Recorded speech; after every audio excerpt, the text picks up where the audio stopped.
The Duke and Duchess of Sussex are back in the headlines again. And this time, they're not just shaking things up in the UK.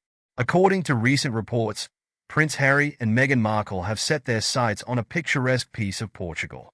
But don't be fooled by the charming European countryside. Rumors suggest that the couple's real intention goes beyond the desire for a quiet, sun-soaked retreat.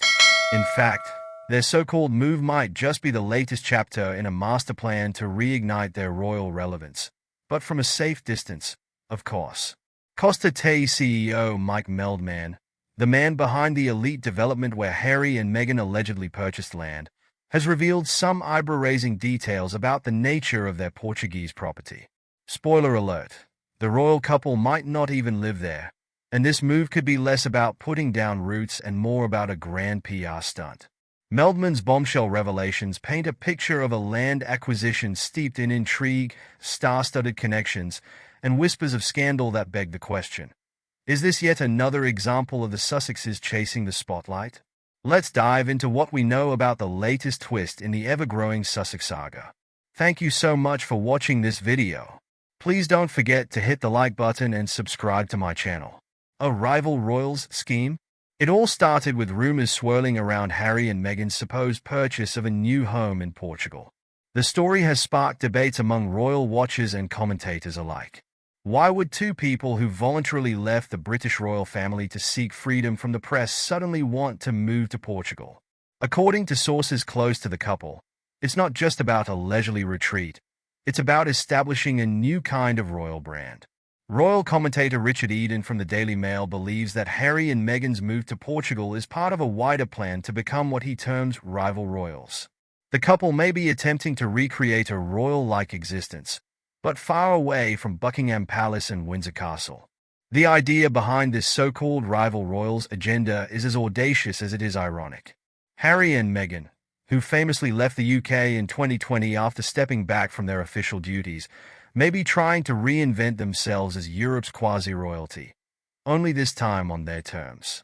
The couple has already embarked on what some have dubbed quasi-royal tours of Nigeria and Colombia, popping up at charity events, galas, and speaking engagements.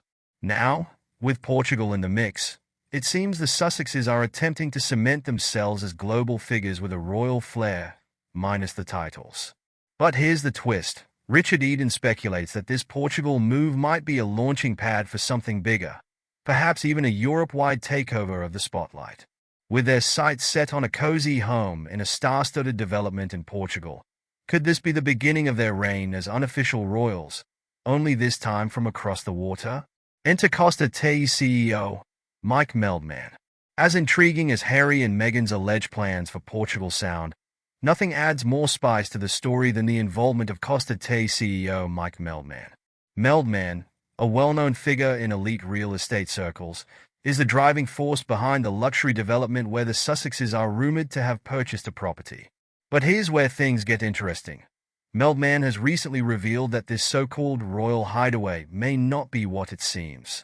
Meldman's luxury development, Costa Tay, is located in a part of Portugal known for its sun-drenched beaches, celebrity clientele, and high-end real estate. Meldman himself has a reputation as the king of celebrity schmoozing, often rubbing shoulders with the likes of Tom Brady and Reese Witherspoon. His involvement in this latest Sussex saga raises eyebrows, especially considering his long-standing friendship with Jack Brooksbank, Princess Eugenie's husband. According to Meldman, Harry and Meghan's purchase may be less about living in Portugal and more about creating buzz. Meldman, whose company develops and sells luxury properties, hired Jack Brooksbank to help market Costa Tay to high-profile buyers. The Brooksbank connection adds another layer to the intrigue, as Princess Eugenie and Jack have been known to split their time between the UK and Portugal. Could this be part of a grand royal plot involving not just Harry and Meghan, but also Eugenie and Jack? Meldman has reportedly downplayed the notion that Harry and Meghan are planning to settle down in Portugal, suggesting instead that the couple's purchase is more about PR than practicality. They're not trying to live there, one source close to Meldman noted. This is about creating a narrative, and Harry and Meghan are experts at using narratives to their advantage. The Golden Visa Gambit. Another layer to the Sussex's Portugal move involves Meghan Markle's alleged plan to secure a golden visa. Portugal's golden visa program allows foreign nationals to obtain residency by making a qualifying investment in the country, usually through real estate.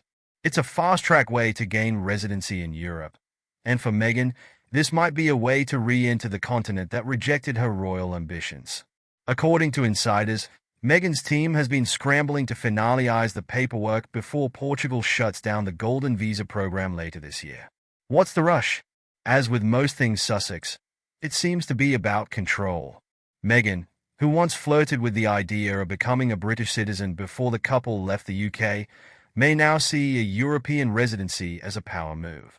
Owning property in Portugal would allow her to travel freely throughout the EU and set up another base of operations for the couple's international endeavors. But make no mistake, it's not about settling down in the Portuguese countryside, it's about expanding their reach. Scandal beneath the surface. No royal story is complete without a hint of scandal, and the Sussex's alleged Portuguese property is no exception. Costa Tei is located in a protected area, and according to whispers in the real estate world, this could make developing the land difficult, if not impossible. Local environmentalists have raised concerns that the development might violate regulations protecting the natural landscape. So why would Harry and Meghan invest in a property that might never get built? The answer might lie in their penchant for creating media buzz. Whether or not the property materializes seems irrelevant. It's the perception that counts. After all, what's more on brand for the Sussexes than owning a glamorous European property, even if it's just a piece of land? A star-studded playground. One of the most tantalizing details of this Portugal affair is the glamorous crowd associated with Costa Tei. Paris Hilton is rumored to have purchased land in the same development, turning this into a who's who of celebrity real estate. The area has already been dubbed a senior citizens playground due to its appeal among older, wealthy celebrities looking for a luxurious escape. But what about Harry and Meghan? Meldman's insider sources claim that the couple isn't exactly blending in with their new neighbors. They're not looking to fit in. They're looking to stand out, one source claimed. While the other residents of Costa Tei may be content to sip cocktails by the pool, Harry and Meghan seem to be eyeing the bigger picture, using this property as a stepping stone to maintain their global relevance. What about Montecito? As rumors of Harry and Meghan's Portugal property continue to swirl, questions remain about their current life in Montecito, California. The couple's sprawling estate in the exclusive neighborhood has long been a subject of fascination, but some say it's also becoming a gilded cage. Montecito, often described as a haven for the ultra-wealthy and retirees, has turned out to be less of a Hollywood power hub and more of a posh retirement community. It's a far cry from the fast-paced, youthful energy that Meghan once seemed to crave. Critics have pointed out the irony of a couple that fled the constraints of royal life only to settle in an area known for being a playground for the rich and irrelevant. As for their children, Archie and Lilibet, they seem to be conspicuously absent from most public appearances, leaving many to wonder where exactly they fit into the Sussexes' lifestyle. The latest chapter in the Sussex saga.